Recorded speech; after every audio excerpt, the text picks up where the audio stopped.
Welcome everyone to the Change Starts Here podcast. I am your host, Dustin Odham, and to say I'm excited for this conversation and a little bit giddy and probably a little too loose today is an understatement.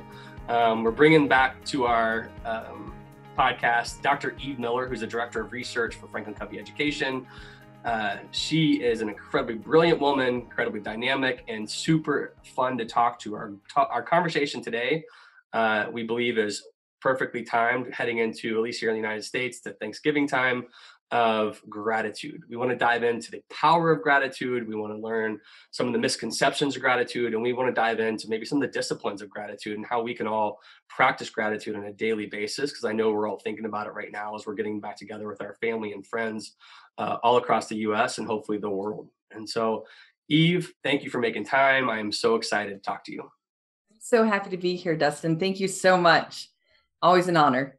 So Eve, you've answered this question before, but I'm going to assume that there may have been some folks who missed it. I can't imagine many folks missed your last podcast with us. We're going to go there. So I got to ask you, who are you and what do you love about what you do? Thanks. Yeah, I am, as you said, the Director of Research. I like to think of it, I heard the term a research translator, and I feel like so much of my role in this organization is taking these dense articles that for some reason I just love to read and breaking them down to the practices that can really help change lives and classrooms. So that is part of what I do in my role.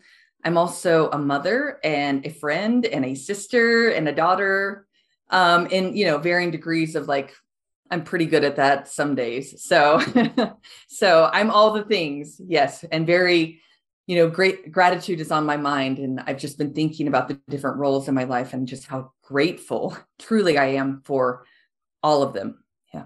Well, one of the reasons I'm looking forward to you is, besides having a friendship with you, is just your authentic communication style and your genuine responses to answers. Meaning, in this case, you started introducing yourself about how excited you are about gratitude, but I don't believe it's always been the case. I believe you've been critical of possibly gratitude or gratitude journals or something. Tell us a little bit about your skepticism regarding gratitude to where you are today. Yeah, absolutely. We've been hearing and reading more articles about toxic positivity in schools and in workplaces, just kind of as a buffer. People think it's a positive thing to tell teachers, to tell educators, to tell administrators, hey, look on the bright side. Oh, things could be worse. And I see that as very damaging. And it's this desire to stay away from negative emotions. But when we try to avoid negative emotions, we actually just kind of keep them in our bodies and they get worse and they make us sick. And so gratitude had many similarities to that. And I've actually even heard the term toxic gratitude being used more.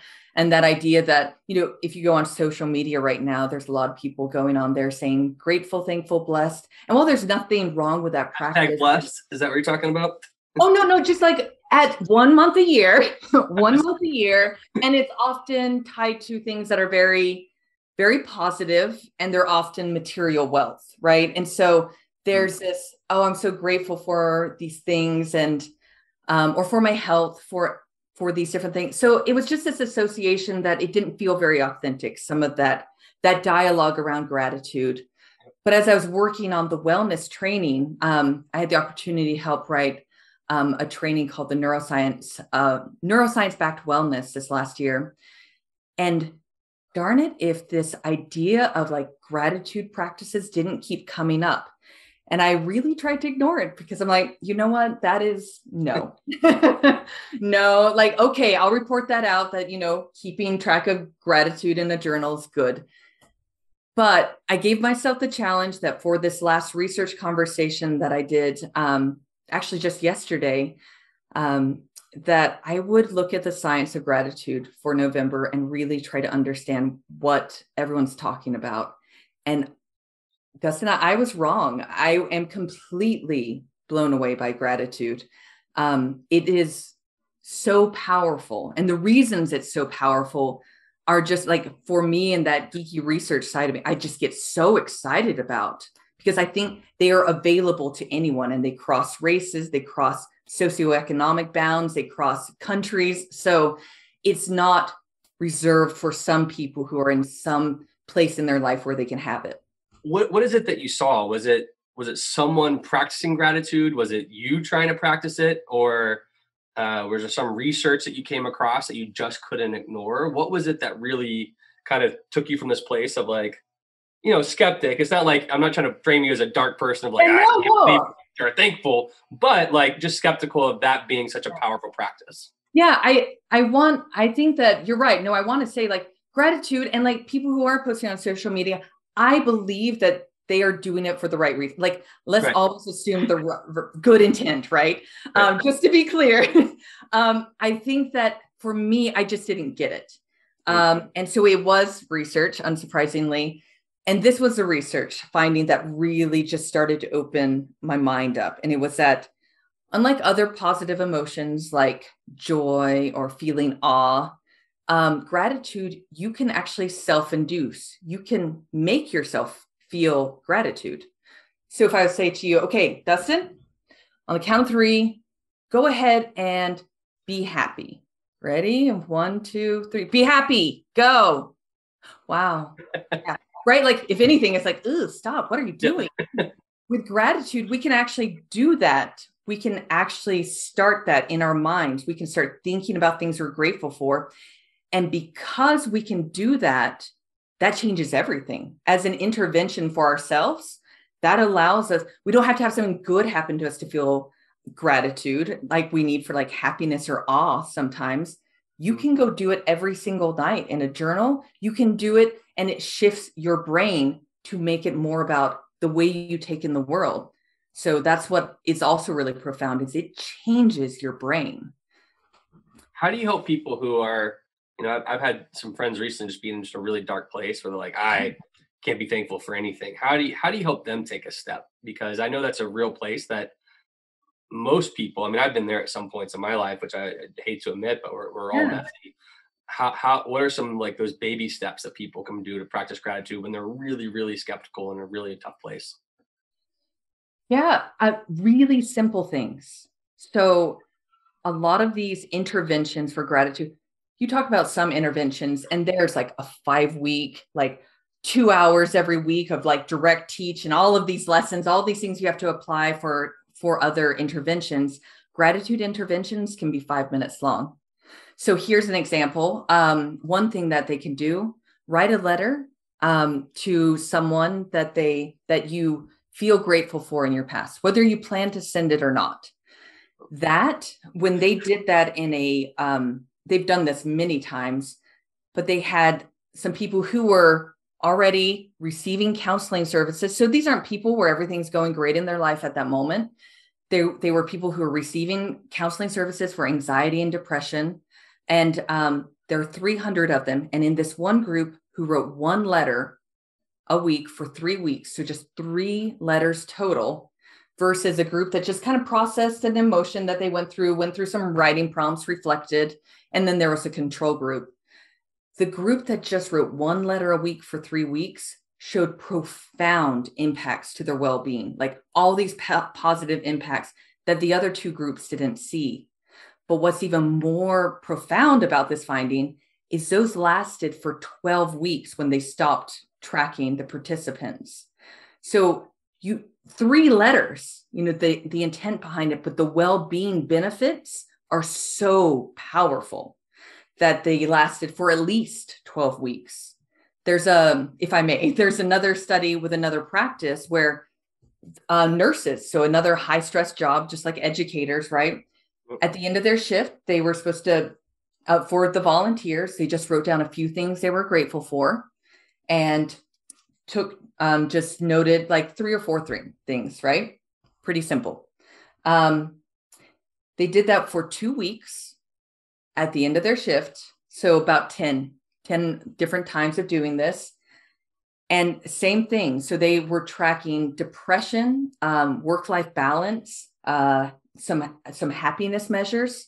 What they found was like improvements in all of these, like lower depression, higher happiness, greater work-life balance. And those lasted for an entire year that they tracked them. Wow. So for 2 weeks, right? So of course, keep it going and all of that, but it is just, I just can't quite wrap my head around how powerful these interventions are for doing 5 minutes a day, 5 minutes a day. So yeah, I was thinking if you're talking about the first example of writing letters, my wife and I are very passionate about seeing our kids write thank you letters, and thankful. I'm so thankful for Ashley. I mean, there's not a chance that goes by where Ashley's not sitting Luke or Noah or somebody down to talk about, hey, let's write this letter. And I've never thought about it as how it could help them. It's always, how do you make sure you're showing humility and appreciation for others, which is really good and awesome. I've never spent a second thinking that could also really help develop my child and rewire his brain. So can you tell me a little bit about how gratitude rewires someone's brain? Yeah. That's so wonderful that you do that. And actually, you brought up a really interesting word, if I may. A couple barriers that get in the way of gratitude. You said that about humility, like showing that humility of thanks. And they have found that pride is one thing that gets in the way of of gratitude. Because when you are receiving, even if it's a friend dropping off a gift or something, like there is like that need to pay it back. But there can be this like, who do they think they brought me dinner. Do they think I can't afford it? Or like, oh, I don't need them to help me. So we can become so isolated and so independent. So teaching your children about gratitude is also teaching them that it's okay to count on others. The other emotion is guilt. Have you ever received from someone and you're like, I don't deserve, or I need to, the one I go to, Dustin, I always go to the, oh my goodness, how do I pay them back for all this kindness? Oh my gosh, I feel so guilty about this. And it's actually from what research has found. It wasn't great for me, but what research has found is it's a lack of like allowing yourself to feel gratitude and like to like receive and to give gratitude. And that was a wake up to me of like, I feel guilt because I can't allow them to show me that kindness. And I need to like push it back at them. So that has shifted my mindset around how I think about when people serve me and how I can serve them back. So I just wanted to say, like, good for y'all. Like, there's so much in that you're growing. Right. Your question about the brain. There are a few different answers there. So if I may, it changes more than the brain. So it doesn't actually start with the brain. Gratitude doesn't. So this is super cool. So I was taking this as this frame of, okay, our educators, we're hearing these stories of burnout. You know, there's so much stress before the pandemic, and now there's even more. And so that's just been our lens and thinking about so much of what I've been researching in the past 2 years. So with that lens, I was just looking at, okay, are there stress impacts? Like if you practice gratitude, and oh my goodness. So this one study, they looked at physiology, they looked at heartbeats, and they looked at that for different emotions. And so they tracked someone who is induced to feel anger. So there's somehow in the laboratory showing anger, and their heartbeat goes up and it's all erratic, which is like, that's the draining kind. That means your nervous system is in fight or flight, and you are just draining the hormones, like it's shutting down your organs, all of this. That is the stress mode, right? Gratitude, it is at the same beats per minute when you are experiencing gratitude for someone. It's at the same beats per minute as relaxation showed. So it's really low. Wow. But it also has this other indicator where it is very steady. And they say that the very steady heartbeats are those that heal us. They're the ones that restore our energy. And like, if you want to look at a measure of resilience, you look at those heartbeats. But what that communicates to the brain when it's in that place of like, I am safe, I'm healing, right? Like your body's communicating to the brain, and the brain starts to associate gratitude, like the receiving and giving of gratitude, with just like being in a good place. So you start to see the gratitude in the world because your brain wants to switch there. So when we're in a lot of stress, our focus can become very narrow, the negativity bias. So we start to look for more things that stress us out, right? Like if you're having a bad day, you're like, oh, well, then that went wrong. And then that, it's so much easier to see the negativity. Gratitude expands out our ability to see. It doesn't get rid of the negatives in our life. It just holds them in balance with all the other things in our life. So one area of the brain that it changes is called the ventrolateral, ventromedial prefrontal cortex. And why it's a really interesting area is because it's tied to altruism as well. And so there's this link there that they found of people who experience a lot of gratitude. They get more joy by seeing other people's joy, by like feeling and experiencing like the giving in social situations. So it's not just about you, and that's what like activates reward centers of your brain that feel so good. It's seeing the people around you feel more joy for the people around you, which is just incredible. It's just, I just love this. Here, the skeptic has left the building. So yeah, well, it's really profound. What I heard, I've tried to practice yoga at different points in my life, and I've not been the best at it, even though I have some dear friends who are really good at it and supportive. But what I hear is that I have a talking point back to them saying, hey, I may not have practiced yoga today, but I wrote some thank you notes. I really let people know how much I appreciated them. And I think, I'm restored because of that. Is that what we're saying? You're like, no, you've missed the whole point. No, Justin, I had the thought, like, before I read about gratitude, I would have told you mindfulness was the most powerful wellness practice, and that's so tied to yoga, right? The mind body. Right. That mindfulness was the most powerful wellness practice I've seen. The power of gratitude, though, is it's so fast, right? Like yoga, you need to be able to have you need a little bit of equipment, or you need to go to the gym or to the yoga studio or wherever you go. Like there's so many things involved. When there you are, you're being so smart, you've got your piece of paper and a pen and like 5 minutes, right? Like, so it does need to be authentic, but I think you've got a strong case there. Yeah. You tell them. So how can we help students practice gratitude? What are some tricks there that we could do to help? I mean, I know that, my kindergarten came home this week with a thank you letter to show how thankful he was. So I'm curious, like, I know it's a little thing, but what are some things that students can be doing to practice gratitude? Well, I will say, starting with that whole toxic positivity, when I say these things, I just want to encourage, like, never force someone. And sometimes gratitude, because gratitude is a personal thing about things that are outside of you that have helped you, giving them options to be able to record gratitude in a way that is meaningful to them, meaning they don't need to go put it up somewhere necessarily. So like in a student leadership notebook or something like that, that would be really powerful.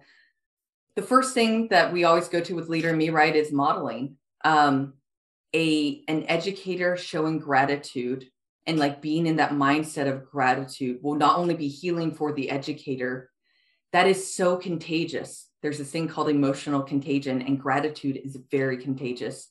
If you watch on the news, some person does this heroic act, they save people from a burning building, these types of things. And it so inspires you. Like there's like, you start crying and I don't know, like you just have this moment, like it is very contagious. And that desire, like not only when you serve somebody or like they serve you, but also when you witness people doing it for others, that desire to pay it forward. So you demonstrating that in the classroom is a very powerful practice, that alone, bringing that in authentic ways.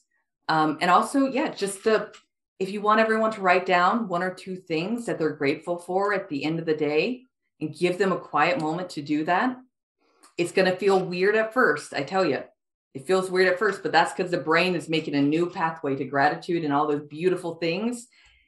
It starts to adjust and it's really powerful. So just have them keep doing it just as part of a routine in every day. And what's the research say about, I've heard several different things. And again, you're the director of research. I am not. So what does the research say about how long it takes for, kind of those awkward moments and new disciplines you're trying to put into your life to become habits?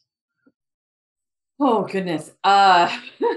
It depends. How about that as an unsatisfying answer? Some of The director of research one, you're like, because you're thinking, this study says this study says this. right. And then there's the Eric Erickson who talks about 1,000 hours for like certain you golf, right? Like, so, he would say something like 1,000 hours or 10,000 hours rather. 1,000 hours, yep. So, but then there's the 21 days that's probably not actually real. So with gratitude, because we see time and time again that these really short interventions that are 2 weeks, 3 weeks, work so powerfully. I would say that with a gratitude intervention, and I found personally, even just like the first 3 days, it starts to shift the way you look at the world. Mm-hmm. Then you're sitting there, you're done writing, I'm grateful for, this isn't, I'm just making something up. This wasn't me at all. My dog, my whatever. And it goes to something more specific is what I found. Like you just start looking throughout your day for those things you're going to put on the list, or you start thinking about those people that you'd like to write that letter to. So I'd say just a few days, really. That's awesome. So you've obviously gone from a critic to, it sounds like a champion, if your enthusiasm is any indicator. What disciplines have you started to try to put into your life to help you practice gratitude, or at least make gratitude more conscious part of every day for you? The writing down at night. So I just record it. And so I can speak to the power of that, right? Just shifting my mindset. And I've been trying to, this is a newer one where if I start to feel like negative or stressed, I will pause and I will try to think about, I will try to expand out the situation through gratitude.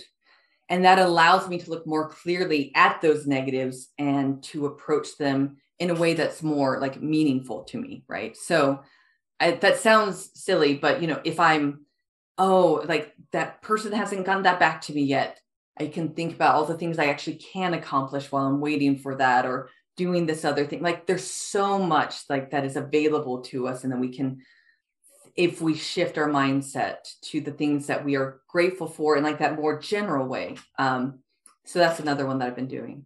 That's awesome. So before we go, we've been this season, you were on last season. So this season we're trying to end our every interview with certain questions just to learn a little bit more about you and try to get better for us. So one of those questions is, what disciplines do you have in your daily life, whether it's, weekly or daily disciplines that you have that you think enable you to be a more effective leader, a more effective researcher, a more effective mom, all the things, more effective friend?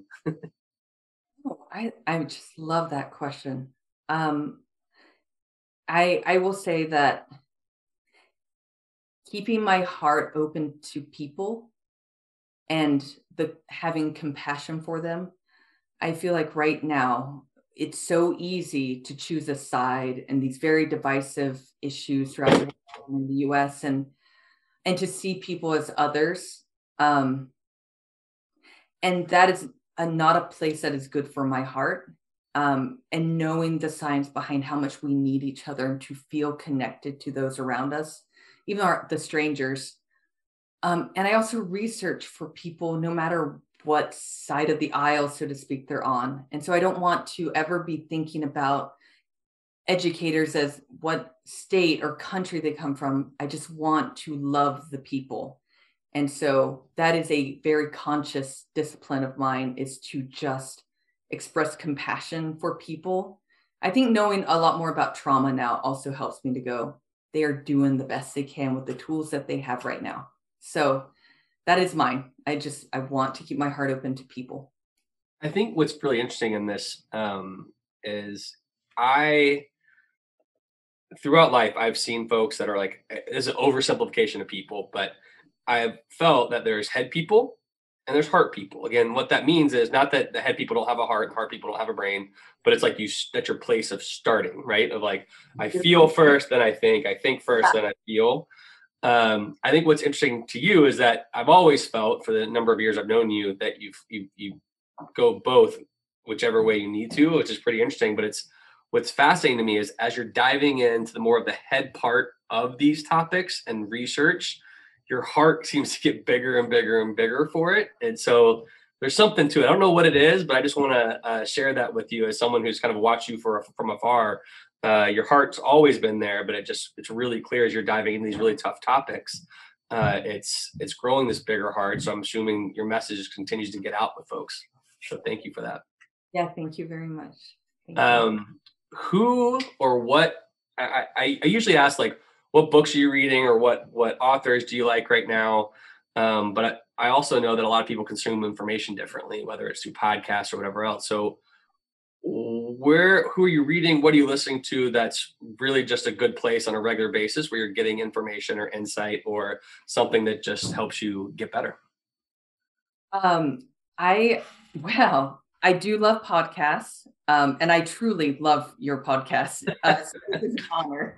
I do love podcasts, and I read so much of the day. But I will say I'm right now pulling up my podcast. I do love the Huebner Lab because he's a cognitive scientist.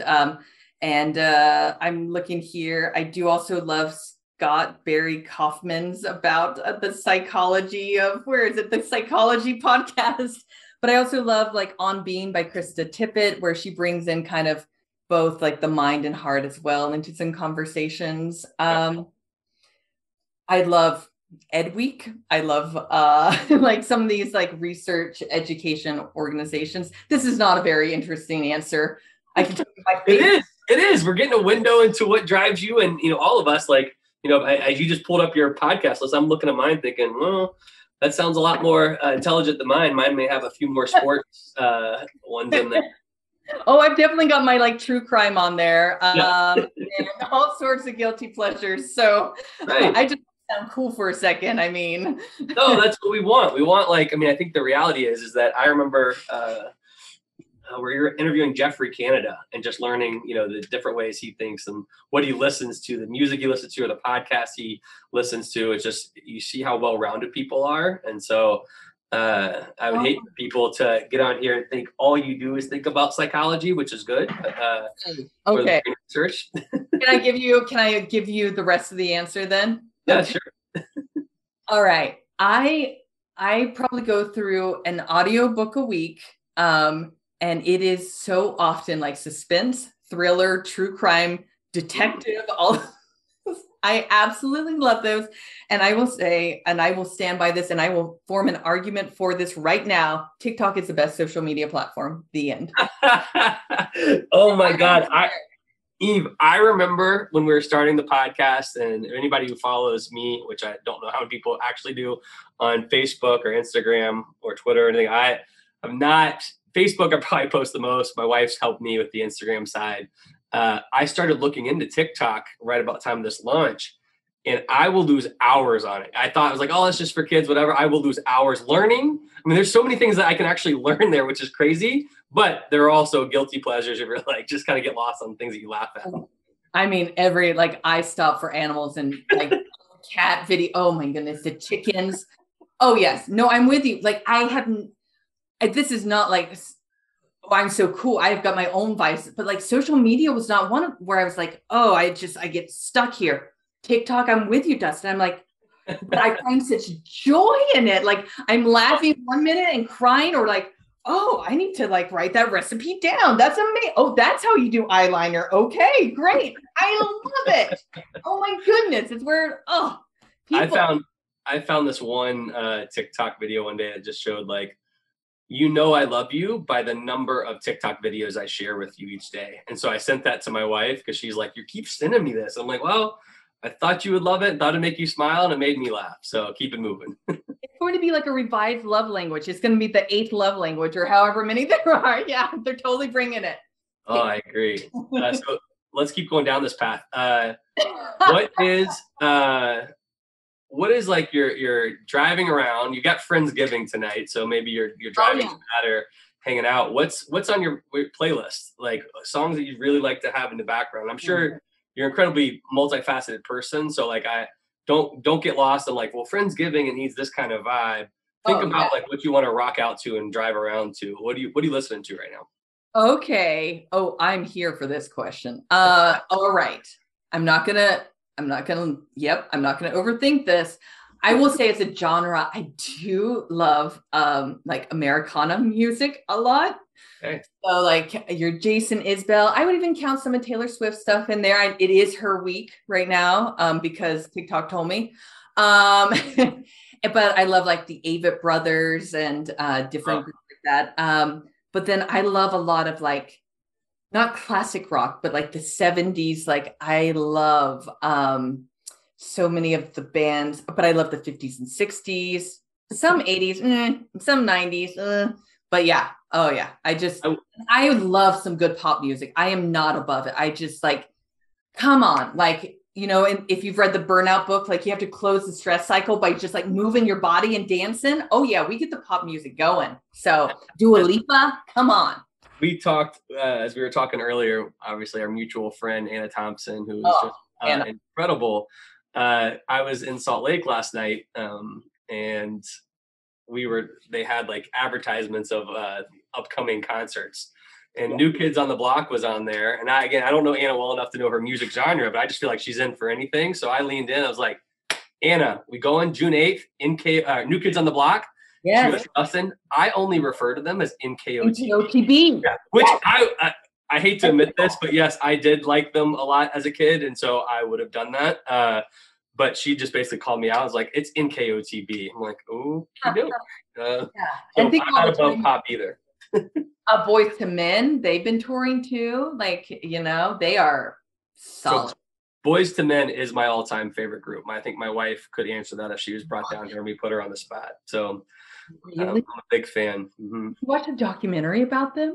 I've tried to watch anything that I can do. We had a really cool experience where they were traveling. I don't think it was a local thing. Maybe it was, but we had the symphony play their songs while Boys to Men sang their songs. And I just thought that was a really cool way for someone who's like been obsessed with their music, seen them in concert several times to really to get it. So that ever goes around, look for it. Their voices are just like a symphony. To add that would be amazing. All right. I know we both our time's wrapping up. So Eve, you are someone who is incredibly introspective and thoughtful. What's the best piece of advice that you've received recently, you've seen on TikTok recently? And I'm not looking for recipes here, Eve, or eyeliner recommendations, but just something when it comes to, it could even be on the topic of gratitude again, just something in terms of us improving our lives and putting one foot in front of the other to be able to love and serve people better. What is that right now for you? This is coming out before Thanksgiving? It should be. Okay. Then I will say this, because this is quick and it will stick with people. I will say, to stick with the theme, this quote from a researcher who said that gratitude is wasted on Thanksgiving. You know, like it is wasted on that idea of like just putting it there. And so I think that the idea of gratitude, I've never needed it more in my life for the healing from all that we've been through in the past 2 years. And I didn't realize that that's what I needed, because it opens our hearts back up to people in a way that I didn't know had been harmed by needing to keep distance from them and keep masks on around them and see them as political others, all of that. So I think that gratitude is an easy but powerful path to that. So let's not let it be wasted on this single month or single day of the year, and allow ourselves that ability to open our hearts and have the health benefits and the just cultural benefits as well. So that would be it. Awesome. Well, Eve, as you know, I'm leaving here as soon as I get off right now, hopping in the car with my family, doing an annual tradition where we go down to visit my family in Southern Alabama and North Florida for a week. And so I'm really excited.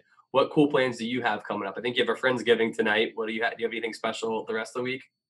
Yes, I am meeting my boyfriend's family, and so for Thanksgiving, and I'm seeing my family for another Thanksgiving, and then I've got my Friendsgiving. So I've got so many people that I've missed and people I've never met before that I just, there's gonna be a lot of just wonderful love. So that's what I'm excited for.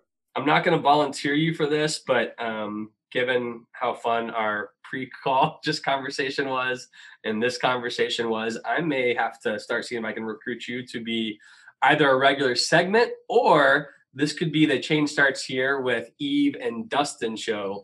And we can just geek out with people every week. We'll have to talk about it. Eve, I really appreciate you, and just appreciate your heart and appreciate all that you're doing for our organization, but also appreciate you in this moment having such an awesome conversation with me. Thank you, Dustin. Your voice is so important. I just value it so much, and I value you. Thank you so much. Well, Eve is awesome. Everyone, have an awesome Thanksgiving. If you haven't subscribed yet, please subscribe. If you can't subscribe, I don't know who can. Our goal here is just to have real conversations, honest conversations, with the goal of just trying to get better every week. So thank you for tuning in. Have a happy Thanksgiving holiday, and we'll be back in a week. Thank you. Please support us by subscribing to our YouTube channel, podcast on Apple or Spotify, and help us celebrate the beautiful, messy work of shaping human potential.